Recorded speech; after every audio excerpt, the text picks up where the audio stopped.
This is really the part that scared me the most. It's so permanent. We hired someone else to do it, so it wasn't all Nick. And it's a lot of money. The contractor and concrete was a third to a quarter of our entire budget for what we're putting into our DIY house.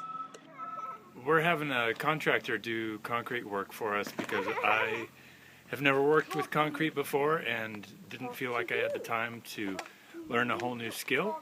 But they're working directly from my plans.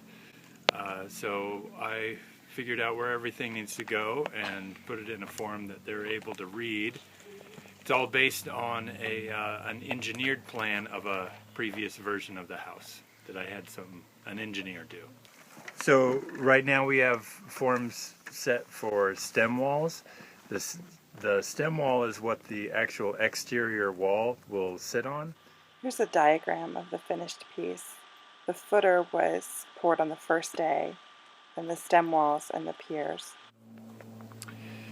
So the piers are a big block of concrete that go under each post. We're building a post and beam structure.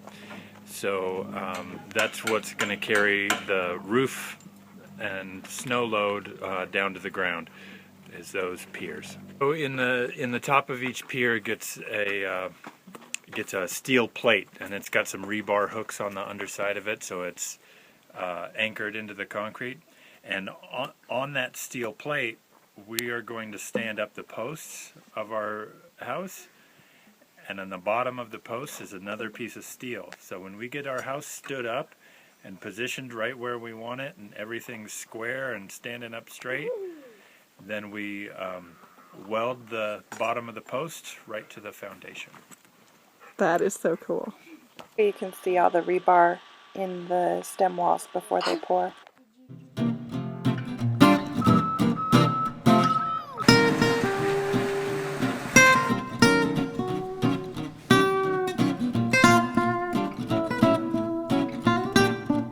There's our foundation.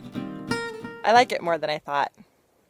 It's not too big, which is good since sustainability and ecological footprint is my whole thing.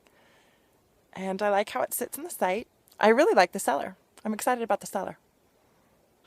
Okay, so this isn't just a cellar. It has its purpose is a bit in question, but it would be a great place to store food. But it's coming up a lot. It's not going to be this deep. There's going to be a slab floor over the footer. Here's Nick in the dark, checking all the measurements to see how they really did. So what's the verdict? How'd they do? They did a pretty good job. All of our steel plates that the posts are going to land on are more or less in the right place, within a margin of error anyway. And they were pretty fast, and it all looks good. I might get to the end and wish I had that money back, but I'm really glad it's done.